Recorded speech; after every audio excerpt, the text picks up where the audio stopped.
सादर नमस्ते मित्रों, मैं कोमल विद्यार्थी विद्या नवोदय में आपका हार्दिक स्वागत करती हूँ।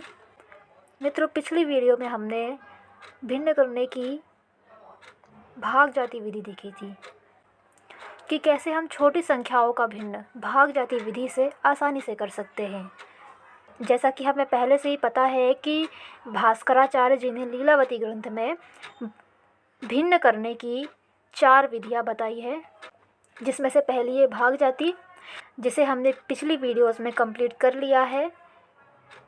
यदि आपने पिछली वीडियोस नहीं देखी है, भाग जाति विधि को नहीं सीखा है, तो ज़रूर सीखिए, बहुत ही लाभकारी सिद्ध होगा। तथा जो बच्चे हैं 9th 10th के, 6th के, 7th के, तो उनको भी बताइए, उनके लिए यह बहुत ही लाभकारी है। अब इस वीडियो में हम प्रभाग जाति के बारे में पढ़ेंगे, जो दूसरी विधि है भिन्न निकालने की। तो यहाँ पे भास्कराचार्य जी प्रभाग जाति के बारे में कहते हैं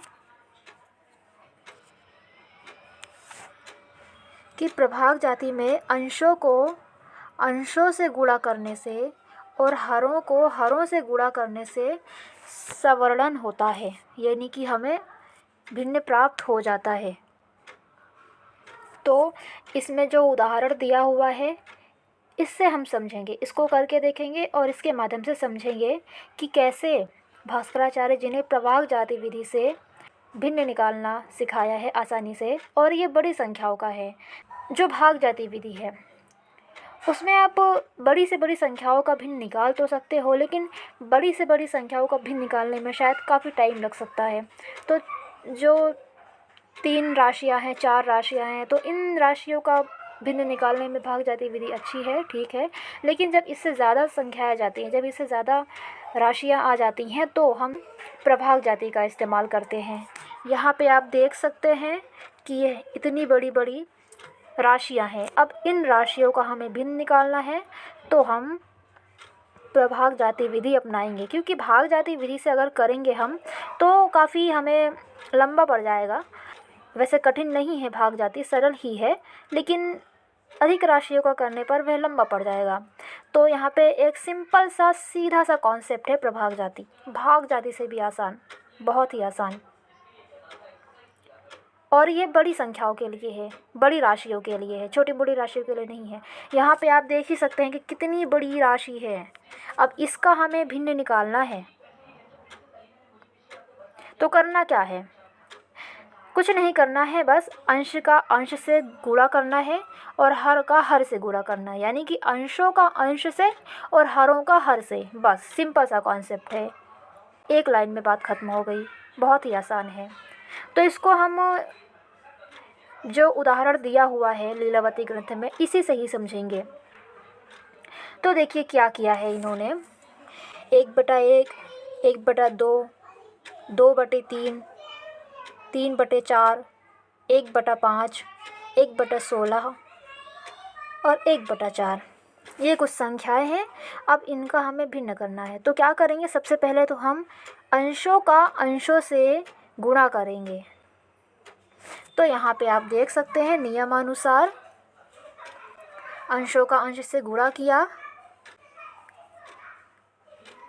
तब हमारे पास 6 हुए। तो देखिए यहाँ पे अब अंशों का परस्पर गुणा करना है, तो जब हम अंशों का परस्पर गुणा करेंगे तो हमारे पास 6 निकल कर आ जाएगा। देख सकते होंगे आप, करके देख लीजिएगा एक बार। यह तो बहुत ही आसान विधि थी, आसानी से आपको समझ में आ जाएगी। अंशों का गुणा हो गया, अंशों का गुणा करने से हमें 6 प्राप्त हुआ। अब हमें हरों का परस्पर गुणा करना है, जो हर है उनका परस्पर गुणा करना है।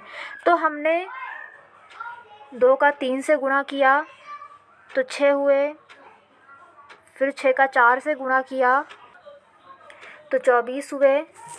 अब 24 को 5 से गुणा किया तो 120 हुए। अब 120 को 16 से गुणा किया तो 1920 हुए। अब 1920 को 4 से गुणा किया तो हमारे पास 7680 हुए। अब हमारे पास ये संख्या निकल कर आ गई है, 6/7680। अब क्या करना है कि बस काट देना है, ये जो है 6/7680 80। तो जब हम काट देंगे इन संख्याओं को 6 से, यानी 6 का अपवर्तन कर देंगे, तो हमारे पास निकल कर आ जाएगा 12,080। तो हमारे पास 1/12,080 निकल कर आ गया, ये देख सकते हैं। बस यही है इसका उत्तर। तो मुझे उम्मीद है कि आपको भाग जाति और प्रभाग जाति अच्छे से समझ में आया होगा। इनके बीच जो अंतर है वो भी आपको क्लियर हुआ होगा और बहुत ही सरल कॉन्सेप्ट था। बस कुछ नहीं करना था, हरों का हरों से गुणा, अंशों का अंशों से गुणा, फिर बाद में यदि कट रहा है, भाग हो रहा है तो उसका भाग दे देना है, काट देना है, तो हमारा जो उचित उत्तर है वो निकल कर आ जाएगा। तो बहुत ही सरल था यह, और उम्मीद करती हूँ कि आपको बहुत अच्छे से समझ में आया होगा। बाकी आगे की वीडियोस देखने के लिए, आगे और भी गणित के अच्छे अच्छे कॉन्सेप्ट समझने के लिए हमसे जुड़े रहिए, देखते रहिए विज्ञान अभ्युदय। वीडियो को पूरा देखने के लिए आपका बहुत बहुत धन्यवाद। मिलते हैं अगले वीडियो में, तब तक के लिए नमस्कार।